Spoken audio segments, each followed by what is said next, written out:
Today I'm sharing 8 of my most used tools with a bunch of tips and tricks that will help you no matter what kind of paper crafts you work with. The first one, if you follow me, if you've watched my videos before, you should probably know this one was coming, is an empty pen. I use it for scoring on cardstock together with a ruler. It's very easy to see where the fold is and to fold it. It makes it very easy if you don't have a scoring board.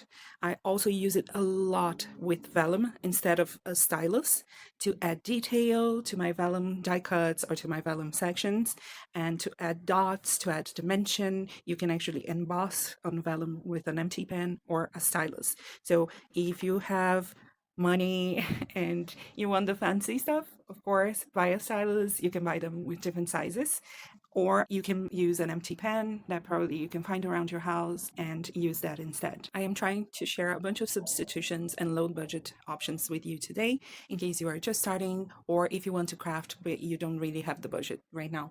All of these tools I'm going to show you today, they don't cost much and they will make a huge difference in your crafting overall.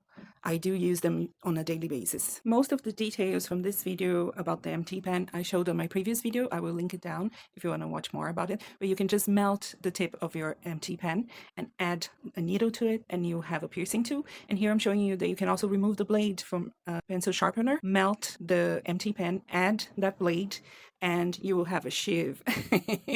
In case you need to go to prison, I am just joking. It's just so much better to actually sharpen your pencils with that than with a pencil sharpener. Believe you me, you will save a lot of your pencil. A lot gets lost when you use a pencil sharpener. And if you actually use this instead, you will save a lot of money. You know, the expensive coloring pencils and whatnot that you have, that's where I recommend. Up next, you've seen this one before. I recommend a T-ruler. This one I bought from Amazon years ago. It is in centimeters. It has the measurements on both sides, and it is a 30 centimeters or a 12-inch size ruler.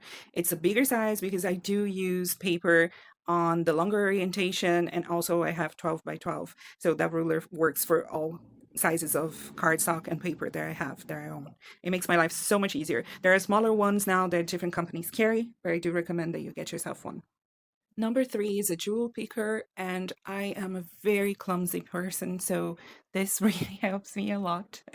Picking up not only embellishments, which is, I think, the normal use, it's what people use it the most for, but also for picking up smaller die cuts and placing them where I want them to go. This has saved me so much time. This is so useful to me. I do use embellishment in all my cards, and it's just such a relief not to have to fiddle and struggle with tiny bits on my cards.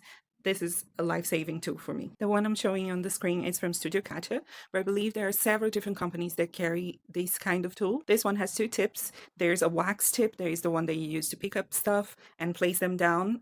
You can lift them up, as you can see on the screen, very easily, and put them down very easily as well. And the other end I use to move things around and place them where I want them to go. This one is very easy to find. It's just an empty shoebox, and I use it for putting my card panels inside. You could use a half sheet and put them in here, and to spray it. You can store it flat if you just unfold the box, and it would take up no space in your craft room. You know, store it flat and vertically, and then you can reassemble it whenever you need to use it. I left the one I use the most back in Ireland, but I got this one here at home just to show you. So you can place your paper, your cardstock inside, spray it, and you won't leave a mess all around your crafty space. Now, my next life-saving tool is actually reverse tweezers. I love these. I have these 3 at home, and I bought 2 of them in a pack. One of them has like a bent tip, and I use them all. And I use them all the time. I kind of wish I had more. And I'll tell you why.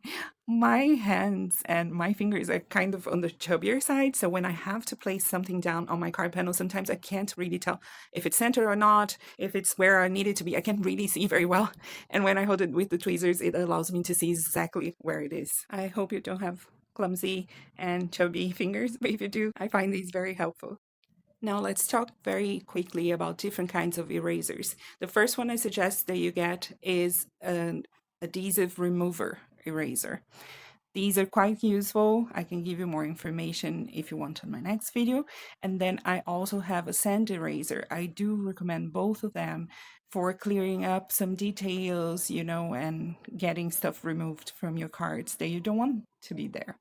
For tip number 7, I recommend a good pair of non-stick scissors.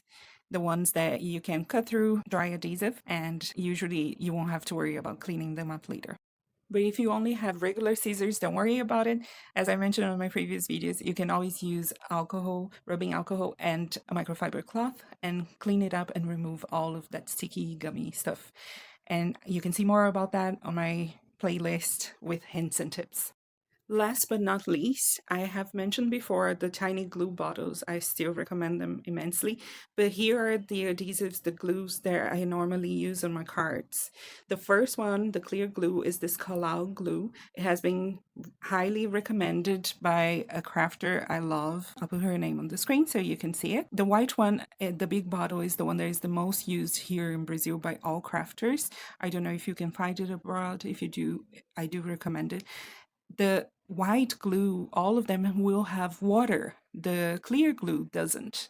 So the clear glue won't warp your cardstock as much as the white one. I do have the differences and specifications about them on my previous videos, and the white one, this one, these two that I'm showing you on screen, they have very low water levels, so they will warp less. But I want to make a test here so you can see the difference between them.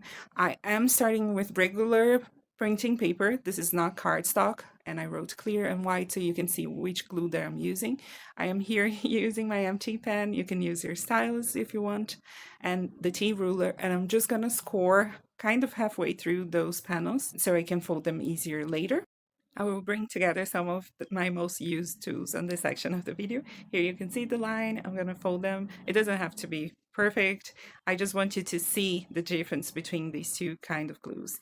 So first I'm putting the clear one. I'm putting a thin layer and I'm going to fold it, use my bone folder and spread that out and leave it to the side to dry. And I'll do exactly the same thing with the other panel with the white glue. I know it looks like I'm using a bit more glue on this one, and I did use the printing paper on purpose because I needed you to see what actually happens. And if I had used heavyweight cardstock, you probably wouldn't be able to see it on the screen on the video. I am going to bring both of them closer to the camera so you can see them. This is after they had already dried. This is the white one. I don't know if you can tell, like anywhere you pass that glue, you put that glue down, you can actually see it. And it warps quite a bit. And because of the water, even though this one doesn't have that much water, look at the clear one and compare them side by side. It's absolutely flat. It's absolutely perfect. I do have more information on my other hints and tips videos. I hope this was useful to you. Happy crafting. Sorry for the short video, but I have a few things going on. I'll try to have something fun next week. Bye.